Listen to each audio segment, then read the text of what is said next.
Olá, amigos. Bom dia a todos.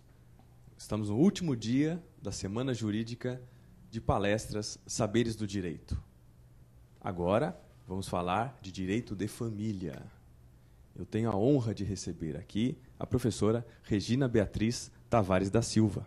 A professora está aqui ao meu lado, já preparada para a palestra. Lembrando que nós iremos também nessa palestra sortear 5 livros. Ao final da palestra, da exposição da professora, surge ali a pergunta embaixo para você responder. Se você acertar até as 23 horas e 59 minutos de hoje, você ainda concorre a 5 livros dessa palestra. A professora Regina, ela é doutora e mestre em Direito Civil pela Faculdade de Direito da Universidade de São Paulo.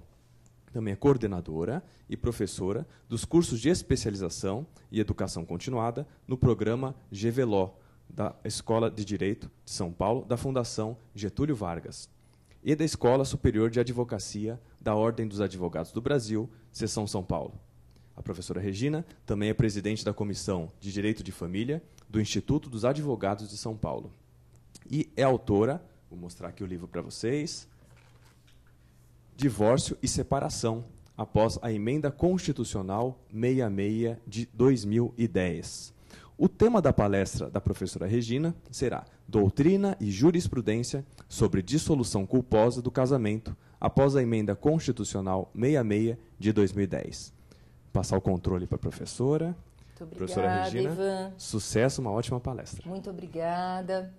É um prazer estar novamente aqui no Atualidades do Direito, tendo em vista poder conversar com todos, né, que estão aí pela internet, procurando aprender sobre direito de família, ainda mais num tema tão relevante como o da Emenda Constitucional 66 de 2010. Embora essa Emenda Constitucional seja do ano de 2010, até hoje, em 2012, ela continua a gerar muitas polêmicas e, ao mesmo tempo, muitas questões que vão ser enfrentadas nessa nossa aula. A Emenda Constitucional do Divórcio veio para modificar o artigo 226, parágrafo 6º da Constituição da República Federativa do Brasil e modificar, portanto, este dispositivo que trata sobre a dissolução do casamento, trata do divórcio. E, com esta modificação, ocorreu a supressão dos requisitos temporais, dos prazos que antes existiam para obtenção do divórcio. Antes da Emenda Constitucional, a Constituição Federal estabelecia que o casamento pode ser dissolvido pelo divórcio desde que haja uma prévia separação judicial por 1 ano ou uma separação de fato também prévia por 2 anos. Haviam, portanto, 2 requisitos temporais para a obtenção do divórcio, para a dissolução do vínculo conjugal. Esses requisitos foram abolidos, foram suprimidos pela Emenda Constitucional 66 de 2010. Até aqui tudo parece muito simples, não haveria nenhuma razão para polêmica, para questionamentos. No entanto, como nós veremos, esses questionamentos existem. E existem no que se refere, peço por favor que coloquem, portanto, o slide na tela inteira, existem em relação a 2 pontos. A separação judicial permanece no ordenamento jurídico? Esta é uma das perguntas. Permanece a separação no ordenamento jurídico e não só a judicial, a extrajudicial também? E a segunda pergunta é: aplicam-se ao divórcio as espécies dissolutórias sanção e remédio que existem na separação judicial? Pois bem, podendo voltar, portanto, à imagem, nós temos dentro desta questão algo fundamental, destas 2 questões, algo fundamental a examinar. Peço novamente, por favor, a tela, e aí nós vamos ver que as constituições federais, elas tiveram modificações que de um princípio da indissolubilidade do casamento, passou o casamento a poder ser dissolvido pelo divórcio, porque antes só existia o desquite, por meio desta emenda constitucional número 9 de 77, que modificou a Constituição de 1969. Aí então veio a Constituição de 1988, que estabeleceu que o casamento pode ser dissolvido pelo divórcio, mantendo o princípio, portanto, da dissolubilidade do casamento, e estabeleceu aqueles requisitos temporais de que falávamos antes: 1 ano de separação judicial ou 2 anos de separação de fato. Veio então a emenda 66 em 2010 e modificou a redação, como podem comparar exatamente na tela, a redação da Constituição antes da emenda e depois da emenda, segundo a qual o casamento civil pode ser dissolvido pelo divórcio.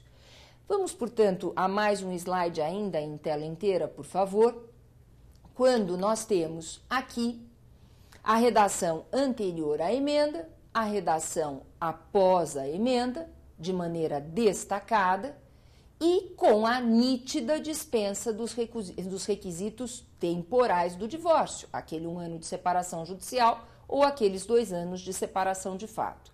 Então, buscando as respostas à primeira pergunta, teria ocorrido a eliminação da separação? Pois bem, esta questão, ela, numa primeira vista, realmente não deveria sequer existir. Por quê? Porque, como se percebeu pelo texto constitucional, não houve uma supressão da separação em si. Houve, outro sim, uma supressão dos requisitos temporais do divórcio.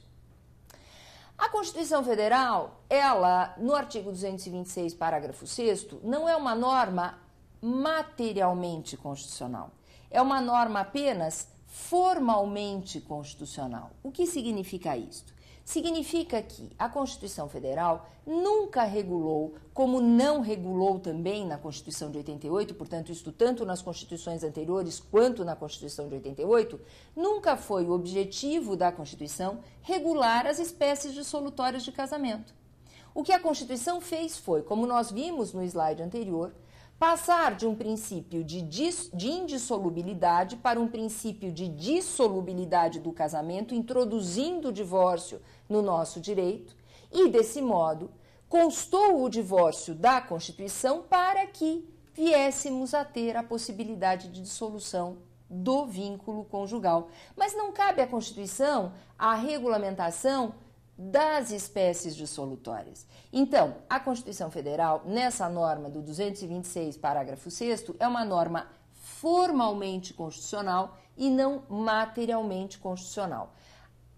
Qual é a legislação que tem a matéria efetivamente a regular da dissolução do casamento? É a legislação infraconstitucional. Hoje em dia, o Código Civil de 2002, como antes foi a Lei 6.515, de 26 de dezembro de 1977. Então, cabe à legislação infraconstitucional regular as espécies dissolutórias. E aí, voltando, por favor, à tela inteira do slide, nós temos um outro argumento bastante interessante no sentido da manutenção da separação. A Constituição Federal de 1934 tratava do desquite, que era a antiga denominação da separação, quando não havia a possibilidade de divórcio. As Constituições de 37, de 46 e de 67 silenciaram sobre o desquite. No entanto, ninguém sustentou na época que o silêncio dessas Constituições significaria a abolição do Instituto do Desquite, porque este continuava previsto no então vigente Código Civil de 16. E o mesmo ocorre com a separação nos nossos dias, que continua vigente no Código Civil após a Emenda Constitucional 66 de 2010. E, não obstante, a Constituição hoje silencie sobre a separação, que, reitero, está prevista na Constituição Federal. Pois bem, Se considerássemos que a Emenda Constitucional 66 de 2010 tivesse suprimido a separação do nosso ordenamento jurídico, estaria igualmente suprimida a separação de fato, porque, como vimos, também, hoje em dia, a Constituição Federal, após a emenda, não trata mais ou não cita mais, melhor dizendo, a separação de fato, o que seria um patente absurdo. As espécies dissolutórias do casamento estão reguladas na legislação infraconstitucional, no Código Civil, e o que a emenda constitucional fez foi simplesmente eliminar os requisitos temporais do divórcio, facilitar o divórcio, fazer com que as pessoas não tenham que se sujeitar a um processo de separação para depois desta separação, seja de fato, fosse de fato por 2 anos, fosse separação judicial ou extrajudicial por 1 ano, fossem, portanto, obrigadas a passar por este processo de fato ou jurídico ou processual propriamente dito, para depois obterem o divórcio. O divórcio deixou de ser conversivo, o divórcio passou a ser direto, independentemente de qualquer requisito temporal. Esta é a modificação feita pela emenda constitucional. E no nosso livro, Divórcio e Separação, nós procuramos exatamente examinar todos esses questionamentos e demonstrar que efetivamente a separação está mantida no nosso ordenamento jurídico. A emenda constitucional não tem o condão de eliminação da separação, seja extrajudicial, seja judicial, em nosso ordenamento jurídico. É uma edição da Saraiva, agora do ano de 2012, completa tanto no sentido doutrinário, como também no sentido jurisprudencial. Porque depois, nos 2 próximos blocos desta nossa aula, nós examinaremos toda a doutrina favorável à manutenção da separação e também a jurisprudência favorável à manutenção da separação. Já existe hoje jurisprudência, e isto não só no Tribunal de Justiça de São Paulo. Nós trazemos neste livro a jurisprudência de todos os tribunais brasileiros em que tivemos acesso via site, né, via publicação desses acórdãos pelos meios de comunicação, em que nós vemos que em praticamente todos os estados brasileiros, inclusive no Superior Tribunal de Justiça, inclusive no Supremo Tribunal Federal, já se entende pela manutenção da separação. Agora, nós podemos também aqui, né, lembrar, aliás, devemos lembrar, por favor, mais uma vez, a tela inteira, que os argumentos para a manutenção da separação, além daqueles que eu já expus até agora, também existem outros e que também têm natureza constitucional. A Constituição Federal estabelece um direito fundamental, que é o direito à liberdade, no seu artigo 5º.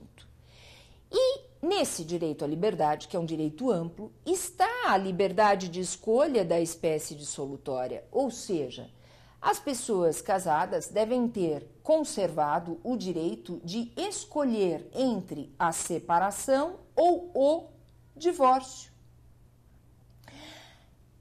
Haver como eliminada a separação, quando a separação dissolve a sociedade conjugal, mas não o vínculo conjugal, seria uma violação a essa liberdade. E voltando à tela inteira, por favor, nós temos uma razão para esta liberdade. A liberdade de restabelecimento da sociedade conjugal. É somente pela separação que os cônjuges podem restabelecer a sociedade conjugal e voltarem ao estado civil de casados. Ou seja, no divórcio, pelo divórcio, para que 2 pessoas que se arrependam do divórcio retomem o estado civil de casados, precisam casar novamente.